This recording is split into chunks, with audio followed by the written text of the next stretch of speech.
Warning: the following video contains explicit language which may be offensive to some viewers or inappropriate for children. The content within this video is intended for mature audiences only. Warning: this video is a candid exploration of the 1998 graphic novel by Howard Chaykin and Dan Brereton, Batman, Thrillkiller. This video may also include discussions of violence, sexual situations, and drug use. By viewing beyond this point, you take responsibility for choosing to watch this video.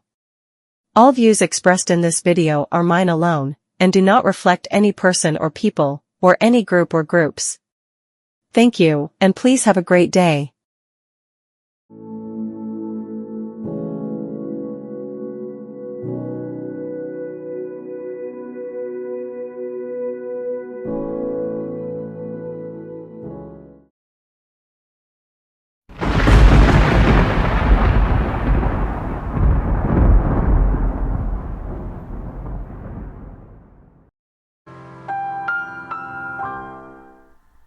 Hello and welcome to this video. I hope everyone's doing alright. I hope everyone is having fun, and I hope the universe is treating you fairly.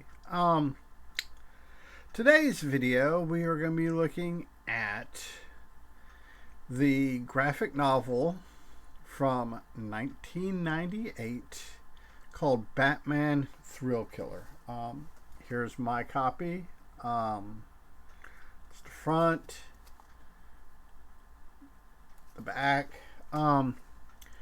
This is one of those comics that can be problematic in the day today. It was written originally, it came out as 3 separate issues, a miniseries in 1997. Then was released as a special called Thrillkiller 62.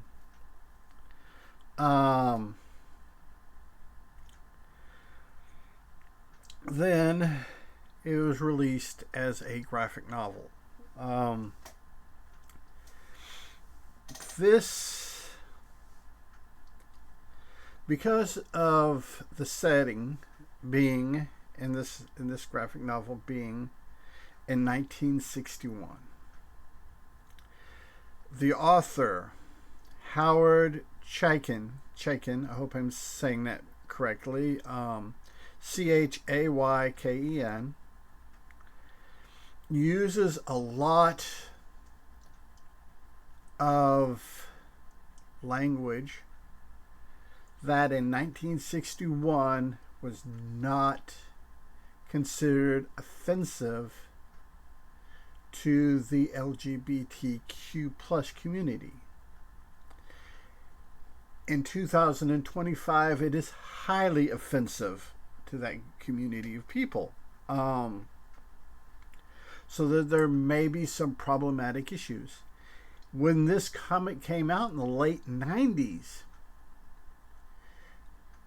the terminology was considered vulgar, but it wasn't taboo yet. It was offensive, but not to the point that it is in this day and age. So those may lead to some issues. If you wear your feelings out on your sleeve, that may be, like I said, this may be problematic for you. However, the author makes a point that bad people are using these terms. Corrupt cops, corrupt city officials, criminals, our heroes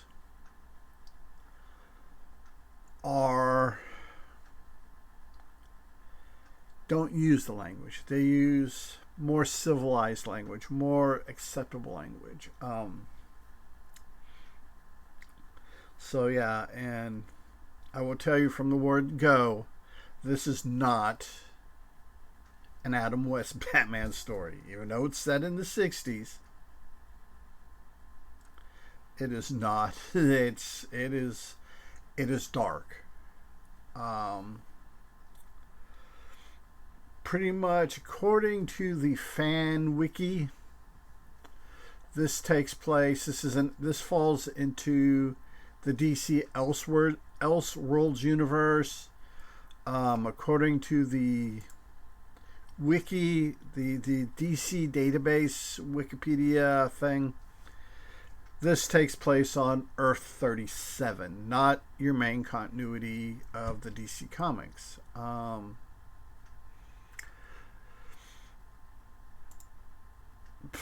The origin of Batman is different.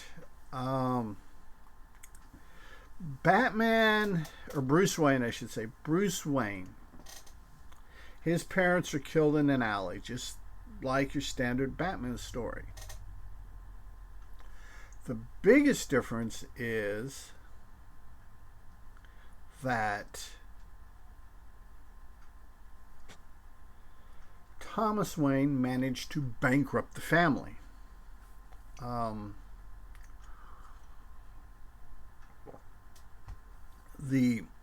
So to resolve the issues of their death, everything was sold off. Also, in this particular universe, Jim Gordon, Commissioner Gordon, marries into money. He marries into wealth. Barbara is born because of Jim Gordon's pursuit of justice and stuff. They get divorced. Barbara Gordon's mother gets killed, and Barbara blames her father for her death. She inherits the lion's share of the wealth. Jim Gordon is stuck out. He gets squat. And from this point, Barbara Gordon kind of does the whole Batman thing. She travels the world, learns, martial arts, fighting. She joins the circus, where she befriends and a kid or a family in the Haley Circus. The son of two of their star trapeze artists, Rickard Garstock. I hope I'm pronouncing that correctly. Rickart. First name excuse me, I messed that up. Graustark.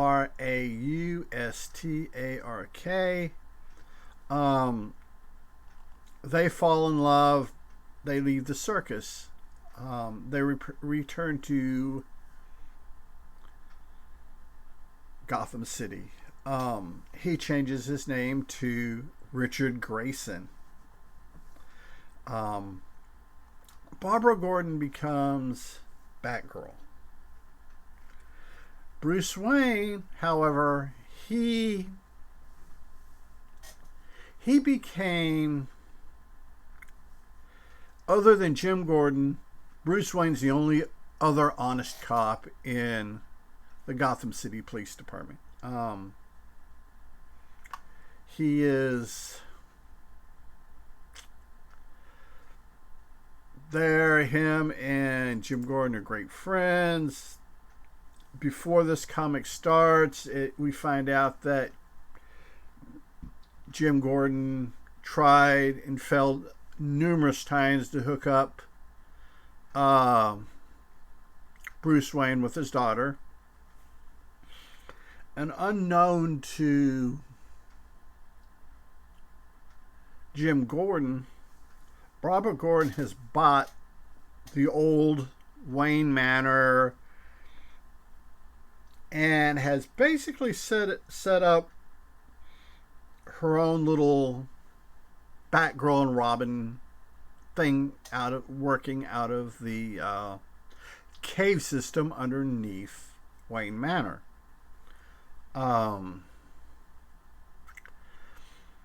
She publicly, as Barbara Gordon, is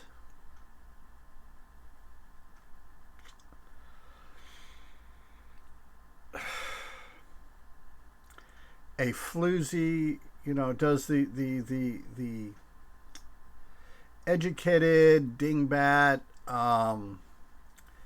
pothead, hippie, or actually beatnik, more of a beatnik, because we're in 1961, just after John Fitzgerald Kennedy has been sworn in as president. The book takes place over a year. Our main antagonist is the Joker. But this isn't a Joker that we're familiar with. This Joker is Bianca Steeplechase. And I don't know if you can correctly, or even if we have a term for her sexuality. Bianca Steeplechase is whatever Bianca Steeplechase needs to be to further her agenda. If she has to be heterosexual, she has to be bisexual. If she has to be a lesbian, if she has to be polyamorous, she is whatever she needs to be. She's fluid. Her ideas of sexuality, sexual identification are fluid. She takes the shape, kind of like water. She takes the shape of whatever vessel she needs to fill, whatever she needs to do. That is what she becomes. We have her hair is dyed green, and she does the white makeup thing. We get a Harley Quinn. Unlike the main continuity Harley Quinn, she's a bad girl. She's going to private school. Her parents can barely afford it. She's a drug addict, sex fiend. Just all around bad person. She hangs out. She meets and she falls in love with a character, and I have him in my notes here somewhere.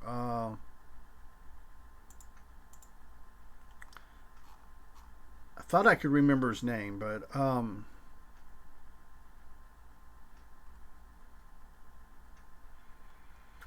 he becomes in the main continuity, he's the Green Arrow sidekick. Let me see if I can find his name.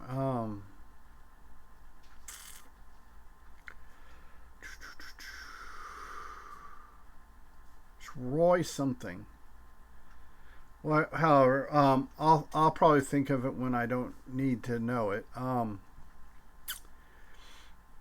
They get kidnapped.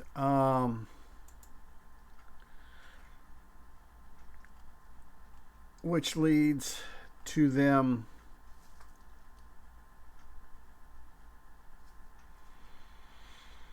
being rescued. While all that is going on, your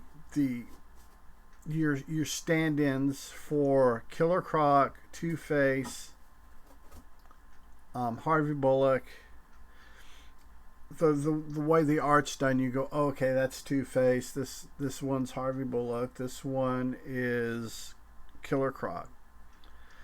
basically they go around and they're shaking down all the alternative lifestyle clubs in Gotham. Very, very, very corrupt cop. Very, very 70s. It has a very, to me it feels more like Scorpio. If you haven't read the book, read the book. It's a great read. It highlights the corruption of New York in the 1970s. Or late 60s into 70s. And this is what they're doing. And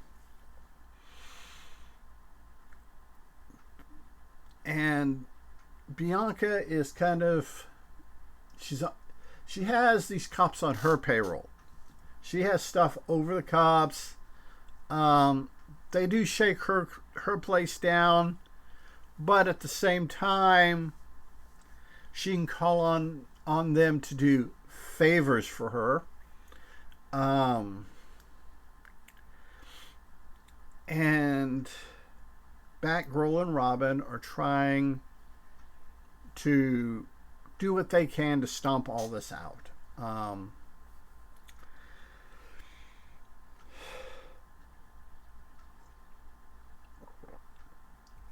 And through the process, Dick Grayson gets killed. Robin gets killed. Just a little wrong. Bruce Wayne assumes the mantle of Batman.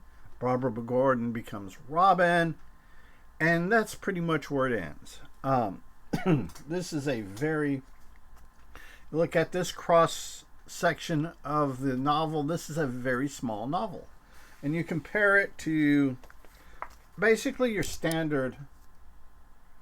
And you can see how much thinner, this is the back cover, how much thinner it is to a standard, your standard graphic novels. However, before Dick Grayson dies, there's a very charming thing in there where he's become jealous of Bruce Wayne because Bruce Wayne gets a little bit flirty with Barbara Gordon. And plus Jim Gordon trying to push those two together because he does not think much of Dick Grayson because of his persona of being a young, money-chasing poet. And it is pothead, and it's like I said, there's this cute scene. They're in the Batcave, and he is basically lambasting Barbara Gordon. And she basically is like, look, yes, Bruce Wayne is a good-looking guy. However, you got to think about who's sticking their dick in me at night. And that kind of chills him out. And, I mean, it's a multi-panel thing, and she uses a little bit more flowery language. But that's basically what she says without saying it. She's like, look, I'm having sex with you and you only, and grow the fuck up. It's basically what she's telling him. And it's a well done scene. It's a well put together scene. His death, when he dies in the comic, it affects her. It affects her for the rest of the comic. She tries to do some very stupid shit. And of course, at the end of the comic, everyone, the good guys win, the bad guys are vanquished. We do get a cameo with Black Canary. We get Selena Kyle. Unfortunately, Selena Kyle is a CI for Gotham City Police Department. She winds up getting killed. CI, for those of you who don't know the speak, is confidential informant. She winds up dead. And they try to pin it on Bruce Wayne, on Detective Bruce Wayne. So, check this story out. The art is wonderful. I love the art. The art looks like tempera on canvas. It is just beautiful. Or maybe artboard. It could be artboard. Some of it you could see, it's like you can see the canvas or maybe the artboard underneath it. It's very well done. I love the art. It's bright. The story has its ups and its downs. The narration is done by Barbara Gordon. So yeah, it's a really good story. I say check it out on your own, and it's enjoyable. I really enjoy it. It's other than the problematic language in it, and like I said, the author makes a point to ensure that we know the bad guys are using these inappropriate terms and the good guys aren't. So that's that. So until next time, everybody,